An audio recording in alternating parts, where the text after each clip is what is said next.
All right, get cozy because we're getting right into it. You're feeling stuck. And trust me when I say that I think I've probably felt like this for as long as I can remember. It's that cycle of feeling overly ambitious about one specific thing or goal that you want to accomplish and getting so excited about it, but you lose steam and you don't actually complete what you want to do, or you start it, but you don't actually finish it. I've done this with a numerous amount of things, whether it's writing a book, saying I'm going to complete or read this many books in a certain amount of time, redecorating a space in my house, starting new recipes, saying I'm going to make an album and produce it. Like I said, numerous amounts of things. And this ambition is not a bad thing. I think we can all agree that this feeling of being stuck is not a lack of ambition. In fact, I think we can sometimes get overly ambitious and not have enough drive to finish it through. It's kind of like a vicious cycle, to be honest. And like I said, I've felt this way about many things I've wanted to do in my life, and I have wanted to write that book or produce that album, cook healthier, do Pilates a certain amount of times a week, whatever. But it never actually works out. And you're here for the same reason. So, how do I fix this? How do we fix this? Honestly, for so many years, I felt like something is wrong with me. Like, why am I so determined if I can't actually follow through with what I say I'm going to? It's almost like that doubt that I'm going to finish things prevents me from even beginning things in the first place now. Is something wrong with me? Here's the deal. After so many summers of trying to fix this issue of feeling stuck that I definitely have, I think I've finally figured out how to actually stop it or fix it. And it all starts with asking yourself a question that, I'm not gonna lie, kind of hard for me to ask myself.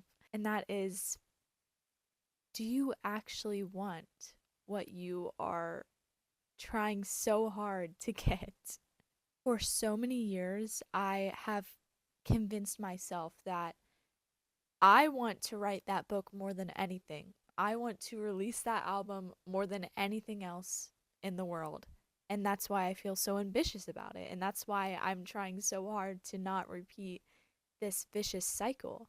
And, I may actually want to do those things. But also, the hard truth that you may need to come to the realization of is maybe you actually don't want this thing as much as you've convinced yourself you do. Because if you did, don't you think you would have done it by now? And I know it is not as simple as I am making it out to be, but I think that this is a very serious and productive first question that we can just establish and maybe even narrow out the amount of things that you want to do, because I feel like a lot of the time I feel stuck because there are so many things that I want to accomplish in my life, and I think that I have to accomplish them right now. And if I don't, then they're never going to happen. And part of that realization was thinking about, do I actually want to write a whole novel? And that has been something that I've thought I wanted and thought I maybe could do. And it's not that I'm giving up on that dream or goal that I had when I was younger, but it's sort of coming to the realization that maybe I actually don't really need that in my life. Maybe I don't really want that as much as I thought I did because I was so ambitious about it before. So, that is your step one, is to maybe make a list of the things that you really want to do or think that you really want to do, and think about if you actually do. Narrow it down. Okay, now, once you have narrowed it down and you've actually asked yourself those hard questions, it is time for the most important part, in my opinion, and that is to plan. Number two, plan, plan, plan. And not like before. We're going to do this a little differently. If you're like me, when you got overly determined and excited about a project that you thought you were really going to finish, you would write down all the different things you needed to do, make that Pinterest board, create that playlist for the vibes of it, or the playlist you're going to listen to when you're actually doing the thing. No, no, no, no, no. Instead, you are going to create a realistic and strict schedule and plan for this thing. Let's say you are writing that book. You are going to legit get yourself a new notebook or whatever journal you have and write down all the things you need to do and accomplish to actually write that book. And of course, this is not only about planning and writing list of things you need to do, but you actually need to make a strict schedule for this as well. If you are not organized, this could really help you stay organized and keep on top of things. If you are already organized, like me, your brain is going to love this schedule, hopefully. So, if we're going with that example of writing a book, your schedule might include having specific days of the week where you dedicate an hour of each of those days to sitting down and writing. And don't worry, this does not have to be an insanely productive period of time. And I know that sounds kind of contradictory to what I was saying earlier, but the truth of the matter is that you're not going to feel the most creative every day. But what's important is that consistency and actually showing up for yourself, doing the things that you said you were going to do, following through with it. I don't know everything about writing a book, but I do know that the first draft and the first everything, honestly, is not going to be anywhere near perfect or anywhere near ready. The most important part of that first anything is that it's down and it's written down. It's on paper. It's there. And honestly, that goes with anything else as well. One of my goals is actually YouTube. It is something that I truly have wanted since as long as I can remember. I'm a huge Emma Chamberlain fan, and I've been a fan of hers since she was in her parents' house making videos that she thought nobody else was seeing. And she has been my inspiration since, honestly, maybe since I was like 7 or 8 years old. I've always told myself, this week I'm going to record that video. Today I'll edit that video, or maybe next week is maybe the week for me because I'm a little bit busy this week. I'm not doing that anymore. I decided today I'm recording this video no matter how ready I think I am or how motivated I actually feel for it. Because the most important part is that I'm actually recording it and I'm editing it and it's going out there. There is something tangible and like physical to it. It is out there. And I think that is the most important thing, is seeing through what you said you were going to do. That's the whole point of this. And that kind of leads me to the third thing that I think is key to all of this. And that is just to do it. Literally just do it. And we're not talking Nike slogan right now. We're talking any of your goals, any of your hobbies, aspirations. Just do it and start today. No, well, I have, about 5 days of planning I need to actually start. You may need that planning if you're writing a book, but just do it and start today because there is no time like the present. You are not always going to feel motivated or inspired. But sometimes it's good to just work that creative muscle even when you aren't inspired and motivated, because that's what helps you create daily, weekly, whatever you need to actually get where you want to go.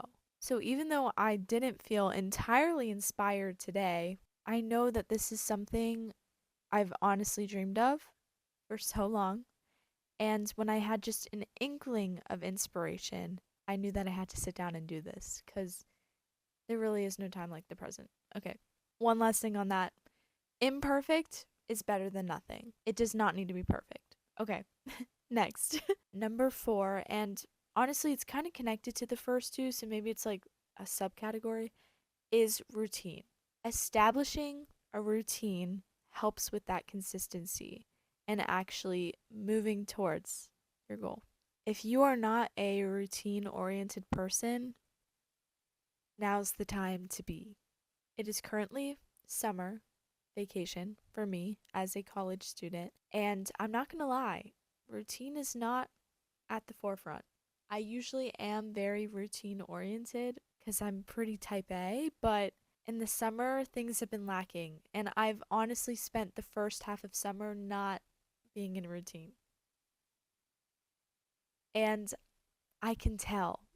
And when I say I can tell, is that I have not done many of the things I said I was going to do, or any. And that's not saying I haven't been motivated or ambitious because I have, but I just have not established a good routine and plan and space for me to do what I want to. And I think if I did have my routine, I would have set aside those hours and times for me to do things like this. But it's okay. It's okay because I'm doing it now. And that's what's important. Okay. Last but not least, number 5. And maybe I'll go back on what I said. I think maybe this is the most important. Your goal and aspiration, thing you want to do, thing you want to accomplish, example, writing a book, but there are many others, has to be something that you would do even if nobody was watching. You have to really have that passion for it, that love for it. For me, YouTube, although this is something that I would like an audience for because I want to impact people, I want people to be impacted by what I'm making and creating. I know that I would actually still enjoy doing YouTube if nobody was watching because I've always created vlogs as a kid. I've always done these things when I was a kid, and I didn't post them. I just made them because I liked editing. I liked talking to the camera or doing fun things and filming it, all those things. So you have to be able to do that thing you want to do if nobody reads it or nobody watches it, nobody knows about it. Because sometimes you aren't successful, at least in the beginning. But that process of showing up for yourself, doing the thing that you sought out to do, that is an accomplishment. And nobody else needs to know that but you. Knowing in yourself that you did that and you showed up for yourself, and you know, you should be proud, even if nobody sees it. So, here is to getting unstuck together. Part of my journey is this YouTube channel and keeping up with it, showing up for myself. So, if you want to follow along with that, please follow along. Watch my videos, I guess. But we are going to do this together. And comment below your date of when you're starting your thing, your goal, aspiration, and I'm going to check up on you. We're going to see if you actually showed up for yourself, okay? We're going to do this together. We're in it together. There are so many people out there trying to do the same thing as you. Share these ideas of how to become unstuck because this is the summer for us. I'm not good at winking. Okay, thank you for watching. I hope this helped. And if it did, let me know. If it didn't, also let me know. Love to know your methods of madness. And I'll see you in the next video, hopefully.